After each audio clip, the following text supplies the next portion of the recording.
ఏ brand వాడుతున్నారు అనేది ఎలాగా అది? బ్రాండ్ మీకు ఇందాక కూడా లాస్ట్ టైం ఒకళ్ళు అడిగారు నన్ను ఇందాక వచ్చేటప్పుడు. 99% మనం వాడేది బ్రాండ్ కాబట్టి దానికి వారంటీ కార్డ్స్ వచ్చేస్తాయి. సో మీరు వచ్చి చూసుకోవాలి. అఫ్కోర్స్ నేనైతే మీకు ఖాళీ ఉందంటే రమ్మనే అంటాను. బట్ చాలా వరకు నా క్లయింట్స్ ఎవరు రారండి. నేను ఎందుకంటే వాళ్ళ లైఫ్ చాలా ఈజీ చేసేస్తాను. ఎందుకంటే మనం స్మార్ట్ హోమ్ ఆటోమేషన్ కదా, కెమెరాస్ కూడా ఇన్స్టలేషన్ చేసి ఇచ్చేస్తాను. సో నా స్కిల్డ్ వర్కర్స్ కూడా ఏంటంటే ఇప్పుడు చాలా వరకు యూపీయూ, బీహార్ వర్క్ జరుగుతున్నప్పుడు కెమెరా ఇన్స్టాలేషన్ ద మొమెంట్ నేను యాక్సెప్ట్ చేసాను, డిజైన్ యాక్సెప్ట్ చేసి ద మొమెంట్ నేను అడ్వాన్స్ తీసుకొని నెక్స్ట్ రోజే మనకి అక్కడ కెమెరాస్ ఇన్స్టలేషన్ అయిపోతాయి. సో మీరు ఎక్కడ కంఫర్ట్గా ఉంటే అక్కడ కూర్చొని చూసుకోవచ్చు. You know to visit. Okay. ఇప్పుడున్న హైదరాబాద్ ట్రాఫిక్కి తిరిగేదానికి టైమే ఉండట్లేదు జనాలకి. ఇప్పుడు ఉండేది ఒకటి ఉంటుంది, తీసుకునేది లాంగ్ లొకేషన్స్లో ఉంటాయి. సో ఆ టైం సేవ్ చేస్తాను నేను. I make more comfortable. Technology చేస్తారు మీరు. సో ఆటోమేషన్లోనే ఇవన్నీ నేను చూస్ చేశాను. నా క్లయింట్స్ కొంతమంది యూఎస్, యూకేలో ఉంటారు. సో మరి వాళ్ళు ఇక్కడికి వచ్చి చూసుకోవాలంటే చూసుకోలేరు కదా. So they blindly believe on us. And of course మేము ఇచ్చే క్వాలిటీ కానీ ఇవన్నీ వారంటీ కార్డ్సే ఉంటాయి కాబట్టి so then not to worry about all these thing. అంటే టూ మచ్ థింక్ చేయాల్సిన అవసరం లేదు. వాళ్ళ దగ్గర వారంటీ కార్డ్స్ ఉంటాయి, అన్నీ ఉంటాయి, ఫ్యాక్టరీలో ఫినిషింగ్ జరుగుతూ ఉంటాయి. Okay, coming back to budget. Next fourth important ఏంటంటే మనకి లామినేట్స్ కాస్ట్. లామినేట్స్ ఏంటంటే ఇది చాలా చాలా ఇంపార్టెంట్. బేసిక్ లామినేట్స్ మనకి చిన్న చిన్న షాప్స్లో దొరికాయి 1000 రూపీస్, 800 రూపీస్. నేను అవి యూజ్ చేయను అండి. నేను వాడే వినీర్ కానీ అక్రిలిక్ లామినేట్స్ కానీ పియూ ఏదైనా సరే what ever it's very expensive and very quality. నేను వాడే కొన్ని లామినేట్స్ అయితే స్క్రాచ్ కూడా పడవు, మీకు స్క్రాచ్ రెసిస్టెంట్ ఉంటాయి, ఓకే, స్టెయిన్ ప్రూఫ్స్ ఉంటాయి, టచ్ మీ ఫింగర్ ప్రింట్స్ కూడా పడవు. అంత ఎక్స్పెన్సివ్ వాడతాను. అవి వాడినప్పుడు కాస్ట్ కూడా ఇంక్రీజ్ అవుతుంది. ఆబ్వియస్గా మీకు దాని కాస్ట్ ఫర్ సపోజ్ ఒక 1000 రూపీస్ ఉందనుకోండి రెగ్యులర్ది అయితే, ఇది నాకు 3000, 5000 అంటే ఈక్వలెంట్ టు బోర్డ్ కాస్ట్ కూడా ఉంటాయి కొన్ని. మరి అప్పుడు కూడా 2 lakhs నుంచి 5 lakhs అవే అవుతాయి కదా laminates. And of course factory work నేను మీకు ఆల్రెడీ చెప్పాను 2.5 lakhs నుంచి 3-4 lakhs కూడా అవుతాయి. కొంతమంది 6 lakhs కూడా ఛార్జ్ చేస్తారు. మళ్ళీ దాని మీద జిఎస్టీ ఉంటుంది. GST is 18%. మీరు 1 lakh తీసుకున్నారంటే 18,000 జిఎస్టీ పడిపోతుంది. 20 lakhs అన్నారా మీకు ఆల్మోస్ట్ 3.6 lakhs వరకు జిఎస్టీ అవుతుంది అనమాట.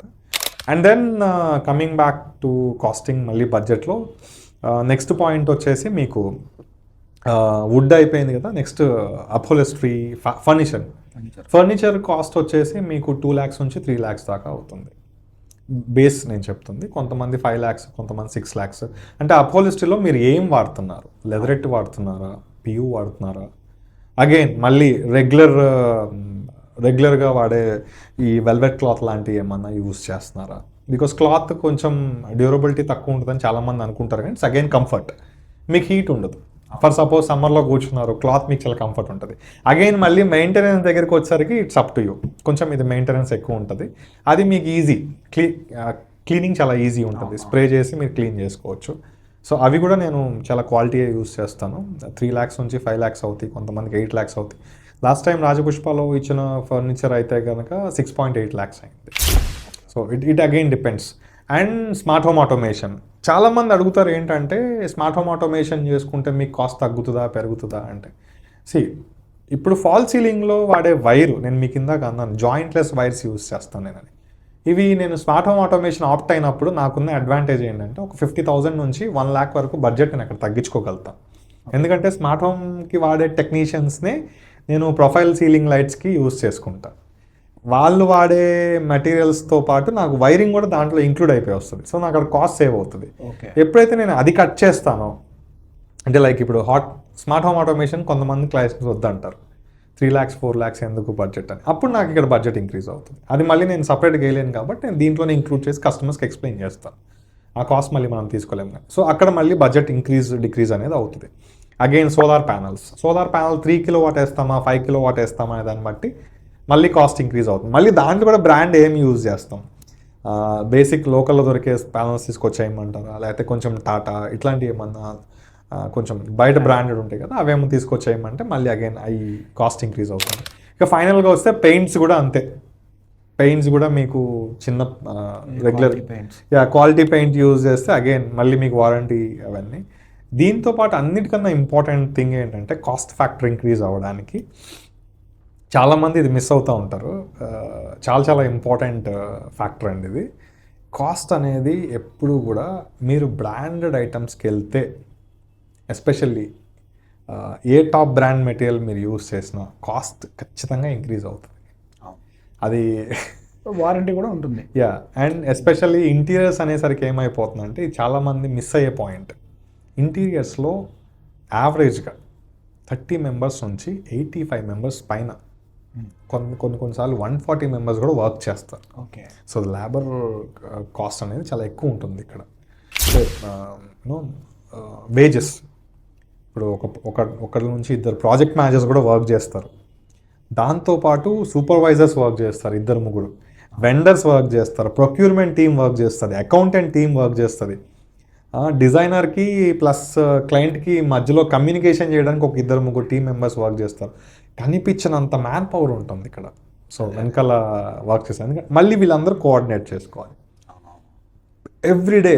ఇంకోటి, క్లయింట్ కనుక ఫ్రీక్వెంట్గా పేమెంట్ చేయకపోయినా మళ్ళీ కాస్ట్ ఇంక్రీజ్ అయిపోతుంది. ఇది ఒక ప్రాబ్లం కూడా ఉంటుంది. లేట్ అయినా అంతే కదండి. ఇప్పుడు మనం మ్యాన్ పవర్ని వన్స్ బొంబార్డ్ చేసిన తర్వాత ఏమైపోద్ది అంటే మీరు ఫ్యాక్టరీలో చేపిస్తున్నారు కదా, ఇక్కడ మరి వీళ్ళు కోఆర్డినేట్ చేయాలి కదా. వెండర్స్ని కోఆర్డినేట్ చేయాలి, ప్రొక్యూర్మెంట్ టీమ్ని కోఆర్డినేట్ చేయాలి, ఫర్నిషింగ్స్ని కోఆర్డినేట్ చేయాలి, ఫర్నిచర్ని కోఆర్డినేట్ చేయాలి, ఏ కలర్ ఎక్కడ రావాలి, ఏ డిజైన్, ఏ ఎంఎం. ఎందుకంటే 2 mm డిఫరెన్స్ వచ్చినా కూడా కోఆర్డినేషన్ మిస్ అయిపోతుంది. అగైన్ ఎర్రర్స్ వస్తాయి.